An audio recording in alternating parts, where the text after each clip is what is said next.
here's a Scared for Real's Legacy Special.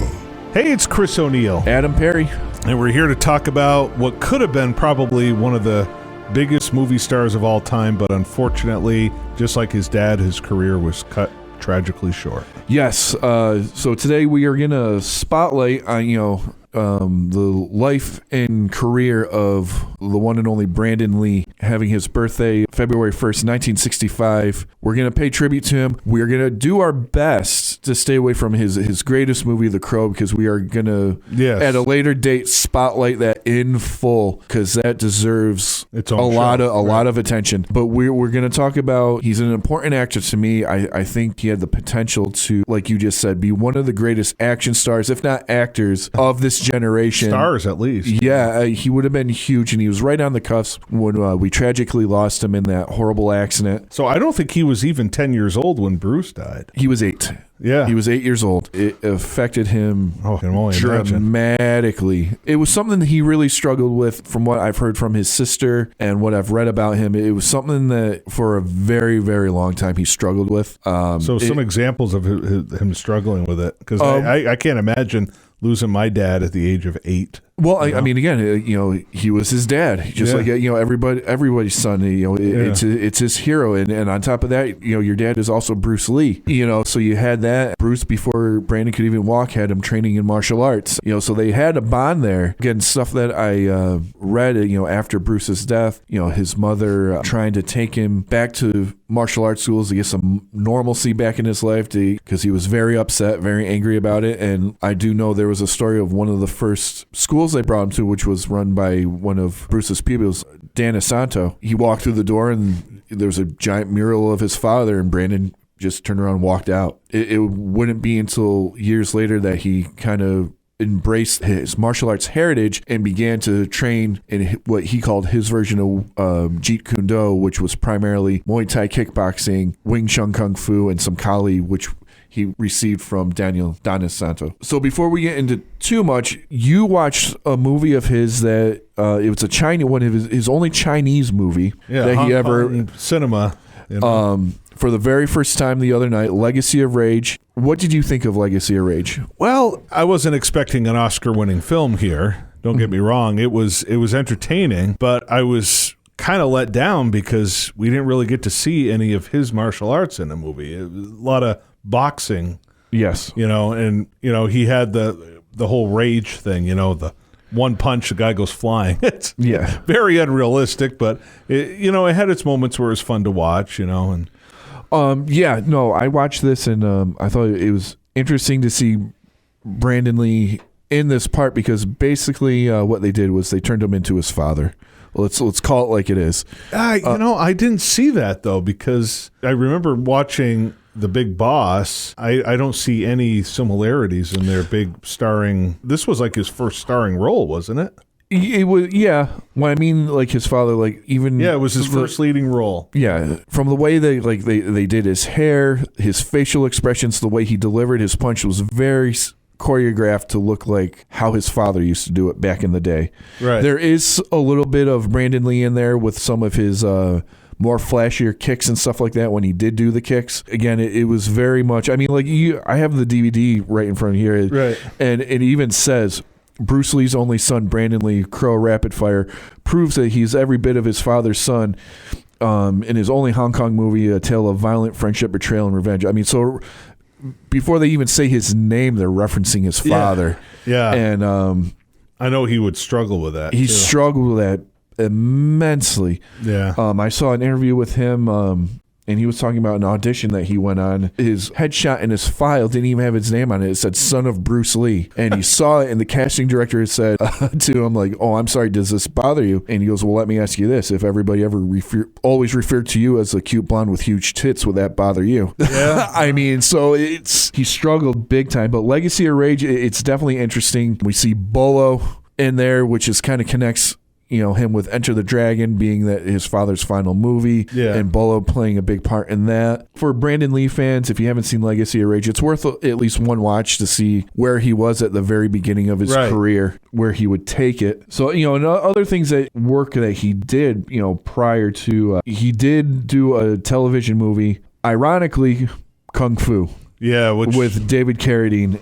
But his first theatrical film was Legacy of Rage. Legacy of Rage, yes. I'm reading here, I guess Ronnie Yu, the director, who would go on to make Jet Li's Fearless. He did some of your favorite horror movies. Yep. He wanted the movie to be more martial arts heavy, but Brandon had no desire to perform any martial arts in the film. No. Because, he'd be compared to his dad. So what Ronnie Yu had to do, he had to change the entire direction of the movie, and he ultimately decided to go with a style more akin to like a John Woo movie, A Better Tomorrow. I've only seen clips of A Better Tomorrow, but I could see he wanted to do a John Woo type movie, and it didn't really succeed in that manner. It was kind of like a disappointment in that aspect. It was kind of a mess. I thought they might have trimmed the movie, but I didn't see any indication that there was a longer cut of the movie, because there were some pretty sloppy edits in the movie. Right, yeah. I don't know, because I know a lot of these movies, when they come over to America, even in their own original language, the movie that comes to mind is Hero, Zhang Yimou's Hero with Jet Li. Mm-hmm. The cut that we have in America it's an hour and 39 minutes. But apparently over in China, Hong Kong, it's like 2 hours and 5 minutes. Yeah. It's like, what did they cut out of the movie, It seemed like there was some really jumpy cuts it kind of jarred me a little bit. But, it's overall an entertaining movie. And it's his first theatrical movie. Literally first movie you can see. If you went to the theaters, it was the first time you could see Brandon Lee on the big screen. Yes. But, you were talking about the Kung Fu TV movie. Yes. Because he kind of did that a little bit before Legacy of Rage. Yeah. And again, the ironic part of him being in the Kung Fu movie is originally Kung Fu was supposed to be developed for a vehicle for his father. And he was too Chinese for the American audience at the time, and so they totally wrote him out and cast David Carradine. So it's kind of like a full circle moment. What part did he play in the TV movie? He plays. Was he a good guy, a bad guy? No, he was a bad guy. Oh, really? Yes. He is. So he has to lose to David Carradine to add insult to injury. Yeah. So here, I'll pull it up right here. This is like his first real acting debut. He was only 21 years old when he does this movie. Or this TV movie. Did you ever see this Kung Fu TV movie? I watched it once. More times than I've seen it. Yeah, I'm not. I never got into that show. Yeah, I'm not the biggest fan of there's some episodes that were cool, Kung Fu. This one, I literally just watched it, because I knew it was Brandon Lee's really first, shot at it. So basically, what Brandon Lee plays in Kung Fu is he's David Carradine's son.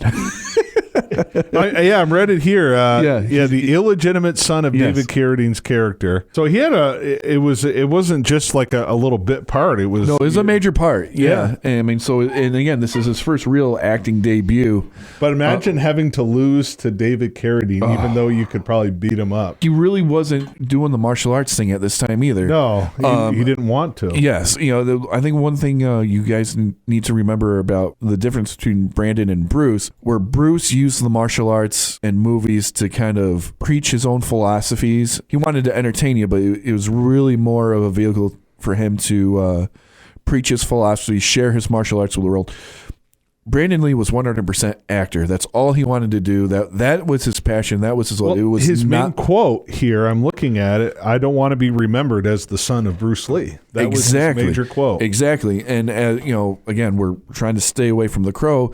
That's one of the things that appealed him about The Crow was because it wasn't supposed to be a martial arts action movie. No. He's not playing a character that has these secret martial arts skills or whatever and becomes the hero of the movie. He is a musician who dies and comes back from the dead. Right. And that's what he absolutely loved and got so passionate about The Crow.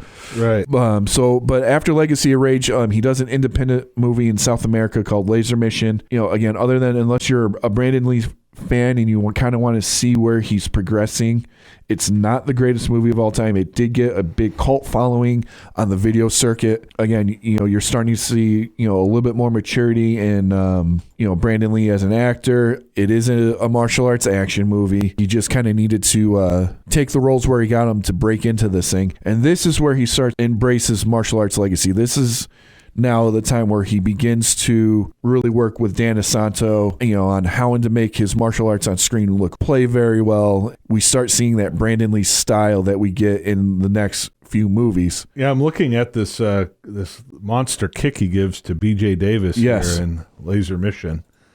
I mean, there's some good action scenes, and you can start to see him really mature with that part of it. It was just again a very low budget, very Yeah. Well, it totally passed my radar, but I'm looking under the trivia. David Hasselhoff was supposed to play his part. Did you? Oh, really? I believe it. Oh my goodness gracious! I mean, who else is in there? Ernest Borgnine, Oscar-winning actor Ernest Borgnine, who's no stranger to action movies. I remember he showed up randomly and escaping from New York. But so you've seen this at least once, right? I have it somewhere on DVD. I've watched it a couple times. Oh yeah, it's not it's not anything that you really want to put on a pedestal as a great. But if you're a Brandon Lee fan and you're kind of interested to see how his career is progressing as we lead up to The Crow, this is a big step up from as far as his acting performance from Legacy of Rage. We're starting to see instead of a carbon copy of his father, we're starting to see Brandon Lee. Yeah. It's like and I'll get to it in a second. I'll table that thought for a second. We'll just keep going through the timeline.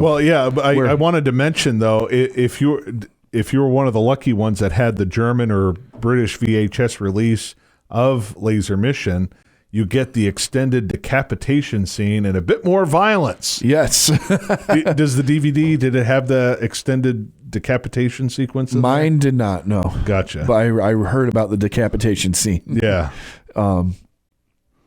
But there you go. So now we're entering the 90s, 1991.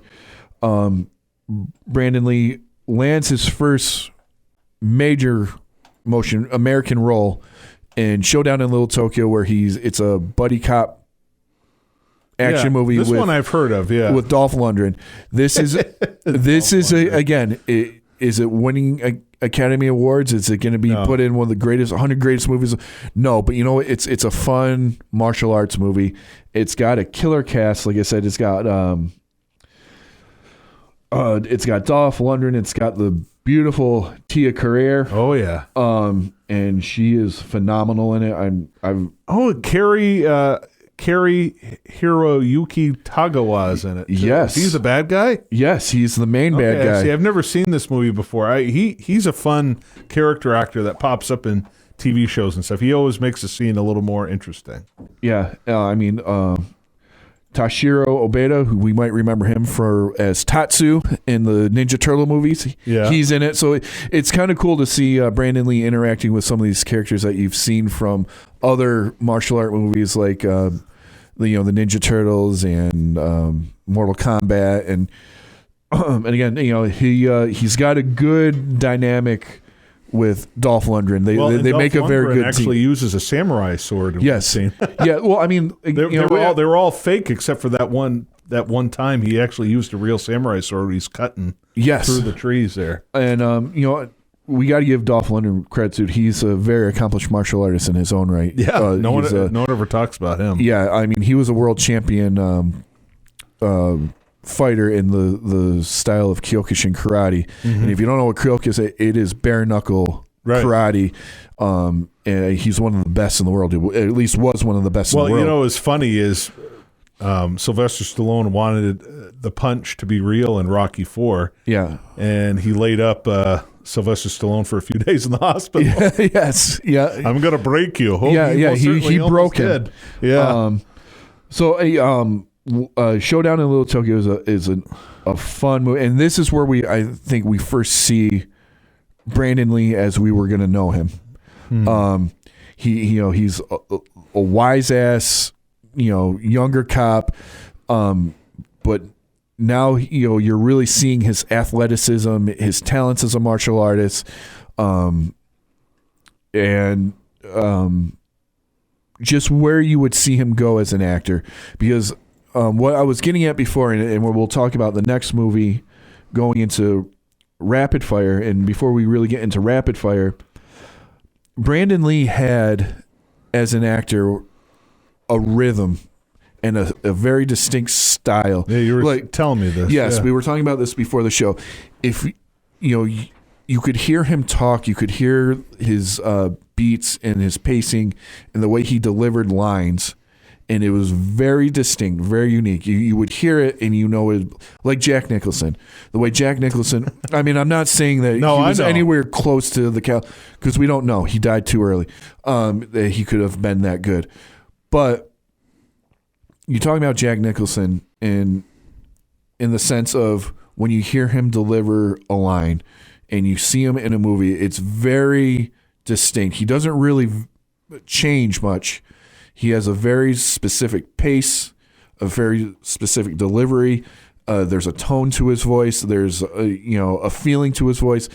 Brandon Lee was that type of actor. When you heard Brandon Lee talk and deliver a line and have it was like you knew who you were listening to, which is why, after his passing, when you saw movies like the original Mortal Kombat from 95, where he was cast as Johnny Cage, and Neo a couple of years later was in, The Matrix was in development before he died. He was being considered for the Keanu Reeves part.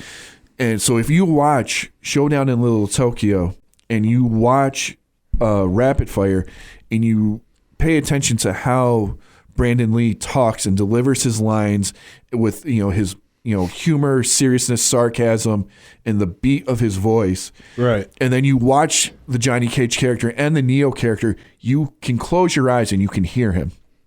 It's very, very distinct in how these characters were written. So, what's unfortunate is I saw the final cut of Showdown in Little Tokyo came in around 90 minutes, but I guess the test screening results, Warner Brothers no longer supported it, and they cut it down to 79 minutes. Yeah. I wonder what was cut out. Because I don't know if they've ever released like a director's cut. Did you ever have that on any whole? I know. I only have the original cut on DVD. Gotcha. And it was 79 minutes? Yeah. Awesome action, from both Dolph Lundgren and Brandon Lee in this movie. And again, Brandon is now really, really embracing his talents and what's going to get him to the next level. Right. So, and then we go to Rapid Fire. And this is his first American starring movie. This is all him. This is not him playing sidekick to another bigger star. This was going to officially launch him as a star. This is Brandon. And you know what? This is one of my favorite. I know you're lukewarm on the movie. Yeah. This is really one of my favorite movies, martial art movies to watch. Brandon Lee did all the fight choreography for the movie. So again, we're seeing him mature. We're seeing him embrace his legacy, but now he's putting his own spin on it, and he's stepping into that role of what potentially he could become. I'm telling you, I don't know how you feel about it. I think the fight scenes in Rapid Fire are some of the best I've ever seen. It's a realistic fighting style, but it's entertaining. You're still getting the high kicks and just the scenarios he put himself in. It's just so good. It's not bad. That's the thing, though. You're kind of reminded of Jackie Chan a little bit. Some of them. There's a couple of scenes. Yeah, like especially like in the first fight when he does the roundhouse kick through the rungs of the stairs. When he does a baseball slide under the table and kicks the table into someone's face. I'm talking about like the final one. There's some inspiration with some Jackie Chan movies. Sure, like Police Story and Dragons Forever. I don't know if you've ever seen those movies. I saw Police Story. I don't think Dragons Forever. They're more comedy. I mean, this movie's not funny at all. It's very serious. Yeah. But Brandon Lee was a self-confessed Jackie Chan fan. Sure. Yeah. It was interesting to see him get a few kicks. Yeah. Pardon the pun. Yeah. The story of, Rapid Fire, basically, he gets conned into going to a party where he witnesses a murder, and now the mafia is basically Italian and Chinese mafia are trying to kill him. Yeah. And all hell breaks loose from there. And it's just, to me, it's a fantastic martial arts movie, a fantastic action movie. Brandon Lee really steals the show in this movie. Well, he's able to do more, and he actually this is interesting, he wanted John Woo to direct the movie. Yeah. But he couldn't get him, and that's too bad, because John Woo behind the helm, this would have been a better movie. Yeah. I mean, who directs action? It's difficult to direct a better action movie than John Woo. Mm-hmm. Absolutely. I mean, I agree with you. It's unfortunate that he couldn't get him, but And this movie was successful enough that they did schedule a sequel. There was going to be a Rapid Fire 2, and then again, something unfortunately, like Simon Says or something. It was going to be called. It's something like that. But yeah, it was going to be Jake Lowe returning. Angela Bassett was attached. Yep, it was ready to go. There was a script, there was a budget, and the untimely accident, all that money went to Die Hard with a Vengeance.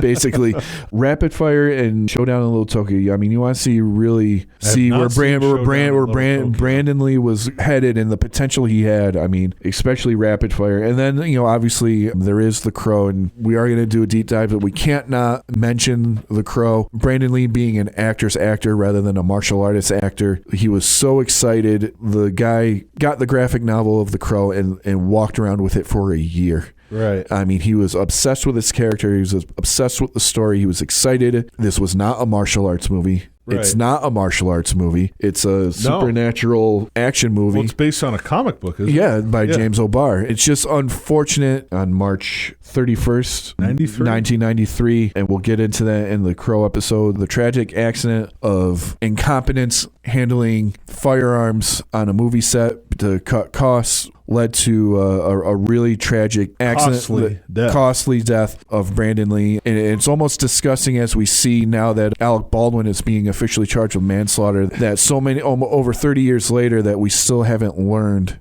to take prop weapons and action movies and safety seriously, because man, Brandon Lee, I don't care what anybody says, he was right there and he was going to break big, man. Now, we'll get into more detail with this with The Crow. The Crow, the version we got is drastically different than the versions we were going to get, because they're still... they had to rewrite the whole movie. Yeah, because even though all the action scenes were done, a lot of the story scenes and the in-between scenes were not, because there was only 8 weeks left of shooting. But the night he was killed, that was the very last action scene. The very last scene where any sort of violence was going to be done. Everything else was all story-driven, which he couldn't wait for. It was a very tough movie to participate in. I'll say, again, we're talking about The Crow, because I read a book. There's a wonderful book chronicling the making of this movie, from James O'Barr graphic novel to what was released in 1994. I'll tell all the listeners now, because it's always a debate in chat rooms when it comes to The Crow. The footage of him being injured is not in the movie. Right. They reshot the entire scene with his stunt double that took his place after his death. There is nothing even remotely linked to his...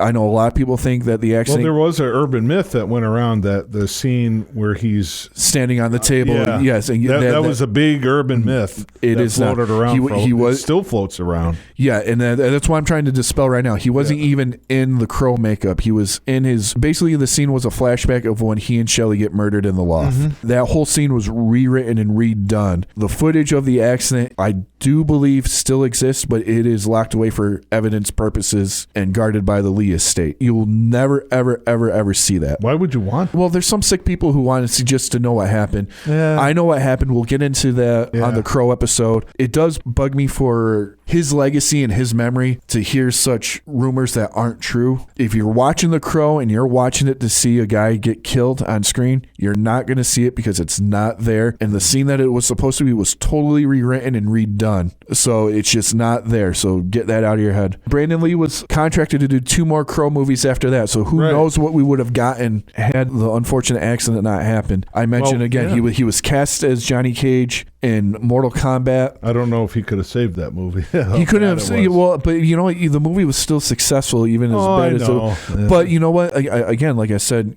talking about the way he acted in his. If you listen to Johnny Cage in that movie, the first scene you see Johnny Cage and he's filming the movie, I hear Brandon Lee stopping and telling the actor, "This is where you fall down." I hear Brandon Lee delivering that line, or when he's fighting Goro, those are $500 sunglasses. I hear Brandon Lee delivering that line. You can get that by watching movies like Showdown in Little Tokyo and Rapid Fire. The whole Neo story in Matrix is Brandon Lee's story. It would have been interesting to see, because I know Val Kilmer was at one point attached. Lawrence Fishburne got the part, but Val Kilmer was slated to play Morpheus at one point, and it would have been interesting to see Val Kilmer with Brandon Lee. Yeah. That would have been interesting. But another point that I found out about here, Stan Lee wanted to make a Shang-Chi film series with Brandon, and I guess from what I'm reading, he even met with Brandon to discuss the project. I don't know if he said yes, but he was at least in talks. It would have been a lot better than the crap that we got a few years ago.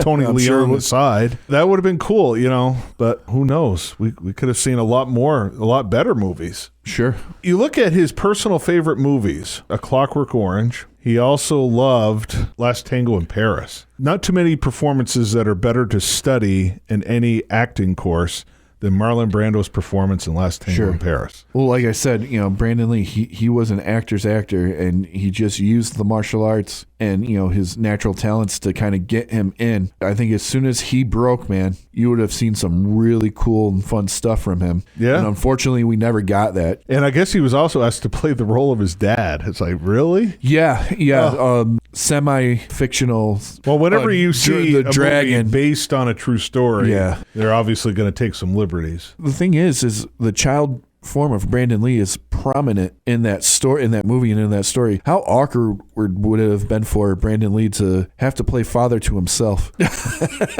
I haven't watched that movie. My wife liked it. But it's like Jason Scott Lee, no relation. Jason Scott Lee, I think he did well. No relation to Bruce Lee. No relation whatsoever. A lot of people think, the last name Lee. No, it's a common name. Yes, it's like Smith. Yeah, it's not a bad movie. It's like most biopics and stuff like that. They definitely took their liberties, embellished, and they made there's nothing wrong with that. And there's nothing wrong with that. And they made a fictional story based around real life events. It's not a bad movie one bit. Is it something I think Brandon Lee would have, obviously he had no desire to do anything like that. It wouldn't have been a good role for him. It wouldn't have been a good fit for him. He wanted to be remembered for something other than being the son of his dad. Unfortunately, he got it, but because of the massive popularity of the Crow, I mean, even today, Fright Rags every year put out a Crow line of t-shirts and hoodies and stuff like that. They're going to be redoing the Crow. I'm not thrilled about that. I mean, again, just the legacy of the first movie. For the first time ever, Trick or Treat Studios just got the license, and I just saw it. They're releasing 2 masks, a Brandon Lee Crow mask and a Crow mask based off the James O'Barr comic. His impact is still being felt to this day. 30 years this year is when the Crow got released. Yeah. And again, we're going to do a massive deep dive into the Crow because there's just so much to talk about. Not only Brandon Lee, but that movie in general, the production of the movie. It was a troubled shoot. It was a journey to get to that movie. So that's going to be a really fun talk about. It's going to be a sad talk about because unfortunately when you talk about the Crow, you do have to talk about the accident. Nobody likes doing that, but it is a very important part of the story and what we got as a film. Talking about Rust, it was clearly an accident, just like the Crow was. I just can't get over the arrogance and the lack of common sense when it comes to these accidents. And I hate to see Alec Baldwin destroyed, but you know what? He's going to get what he deserves because during the trial, he was very ignorant. Yeah, especially after what happened with Brandon Lee. If you read the book about the making, one of 200 things changed. It never would have happened. And it was literally an issue of laziness and incompetence that led to his accident. And it sounds like the same exact scenario with Alec Baldwin. Incompetence. There's a lot of conspiracy theories about the Alec Baldwin thing, which I will not go into now, but the way Alec Baldwin acted on trial was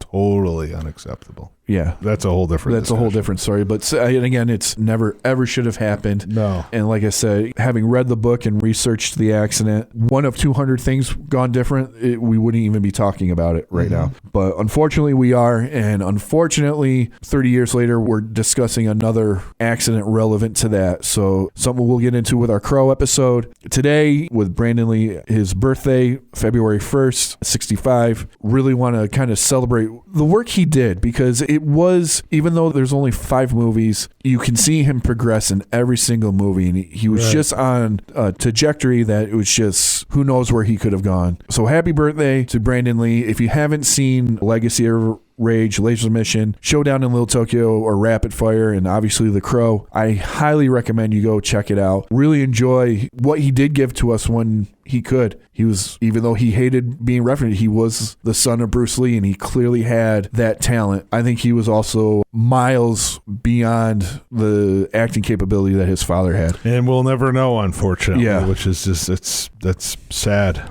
Both him and his father, few roles, and that was it. Right. Happy birthday, Brandon Lee. Go check out his work. We will revisit him later this year with a retrospective of The Crow. It's too bad we couldn't see more. Again, he would have been a lot better than Keanu Reeves in The Matrix. I love the first Matrix movie, don't get me wrong. Keanu Reeves just seemed wrong for that part. I'm not a huge Keanu Reeves fan. I'm a fan of him as a person. Yeah. Seems like one of the best dudes ever. But as an actor, he's not that great in my opinion, and it would have been great to see Brandon Lee take on that role. Even if Lawrence Fishburne was there, it would have been great to see Brandon Lee in a nice, big, juicy role like that. Right. Comment on our YouTube channel. Send us messages through our social media. We're on Instagram, Facebook, Twitter. Just reach out, let us know what you think, and give us some feedback or requests too.